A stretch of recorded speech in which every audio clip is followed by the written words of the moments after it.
Hola, voy a comentar en este vídeo qué es lo que hay que hacer en la tarea colaborativa, un debate ético. Bueno, pues la abrimos. Al principio tenéis una descripción breve, pero vamos al desarrollo más amplio que es la descripción de la tarea. Dice que consta de dos partes. Una que es el desarrollo de estos temas y otra que es su aplicación práctica. Bueno, ya os digo, podéis hacerlo primera parte y segunda parte o también intercalando el desarrollo teórico de estas cuestiones con ejemplos de aplicación práctica. La aplicación práctica se hace en el foro de la práctica, en este foro. Pudiera ocurrir que ya hubierais hecho vuestras intervenciones y entregado la práctica. Bueno, no importa, podéis seguir participando, abriendo temas o participando en hilos ya abiertos, de manera que si veis que os viene bien para completar la tarea, seguís haciendo aportaciones y aplicando ejemplos concretos de algunas cuestiones que no hayáis tratado anteriormente en la práctica. Aquí pongo un ejemplo, que en este caso se refiere a modelos éticos y en este caso concretamente pues lo que hago es comparar el planteamiento formalista kantiano con uno de lo que son otras teorías éticas, que es la del utilitarismo. Bueno, las intervenciones son libres. Lo que yo sí os pediría que cuanto más intervenciones hagáis o más, mejor dicho, más cubráis los temas, pues mejor se os va a valorar. ¿Mm? Porque son tres temas y si los sabéis aplicar todos, pues mucho mejor. Si son menos, bueno, no importa. Pero cuanto más esté esto desarrollado en la práctica dentro del foro, pues mucho mejor. Bueno, voy a ir en concreto a los temas para echar un vistazo por encima, decir en qué consisten y ver dónde se encuentran dentro de los contenidos. Entonces, bueno, pues nos vamos a aquí. Estos son los temas que entran en la tarea. La ética como reflexión sobre la acción moral y la ética, teoría sobre la moral humana. Vamos a esta.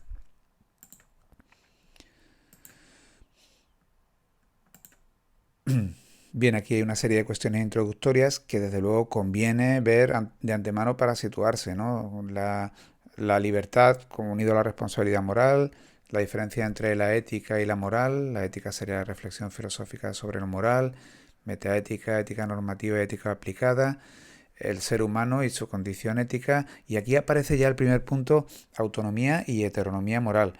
Una cosa que os quiero decir de antemano, suele entenderse equivocadamente que autonomía es sencillamente el no obedecer la voluntad de otros, sino hacer lo que uno piensa o quiere hacer, ¿no?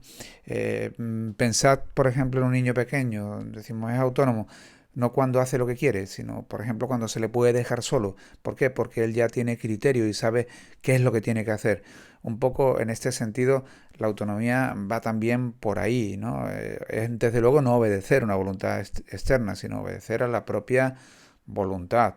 Pero eso significa también no dejarse llevar por las propias inclinaciones, tampoco dejarse llevar por el interés, sino actuar con criterio moral, con responsabilidad, con criterios racionales. Bueno, esto ya aquí aparece desarrollado, ya lo veis mejor. Hay un punto aquí que es el desarrollo moral de la persona, que tiene que tratarse junto con el de la autonomía. Aquí viene el desarrollo moral según Colbert y viene hablando de tres niveles con dos estadios cada uno. Bueno, no es necesario que vayáis estadio por estadio desarrollando el tema, sino que os quedéis con la visión general de lo que es el desarrollo moral de la persona. En conjunto los niveles, yo creo que es suficiente. Viendo el niño como inicialmente se rige por criterios pragmáticos y obedece lo que se le dice dentro del grupo social, luego ya empieza a tomar conciencia del grupo, empieza a asumir como propios los principios que se comparten en el grupo, y por último, cuando esto ya los concibe pero de una forma crítica, ¿no? Aceptándolos porque para él tienen validez e incluso puede que en ocasiones también pues revelándose sobre criterios que a lo mejor no considera que son plenamente morales, ¿no? Bien, otro punto que aparece aquí es el del universalismo versus relativismo.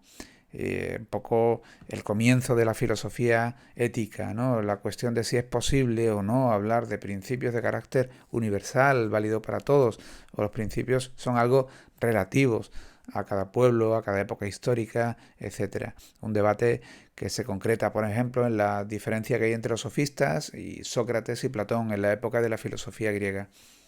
Bien, pues estos dos temas aparecen aquí, en la ética como reflexión sobre la acción moral. Ahora, la ética, teorías sobre la moral humana. Este es un tema ya un poco más amplio y aquí aparecen distintas cuestiones y de alguna manera lo que son las principales posiciones filosóficas en torno a la ética. Entonces, aquí nos encontramos una estructura. Primero, el tema de una definición, digamos que de alguna manera encaja todo lo que es la filosofía griega hasta Aristóteles. Para él piensa que la ética es qué forma podemos encontrar en nuestra vida de vivir que nos lleve a la felicidad, o sea, cómo encaminar nuestra existencia para nuestra plena realización, para nuestra felicidad. Él pensará que para eso es necesario la posesión de la virtud, una serie de virtudes, como el saber qué es lo que hay que hacer, la virtud intelectual, también la capacidad para hacerlo, tener voluntad, el hábito, formarse el carácter, etcétera.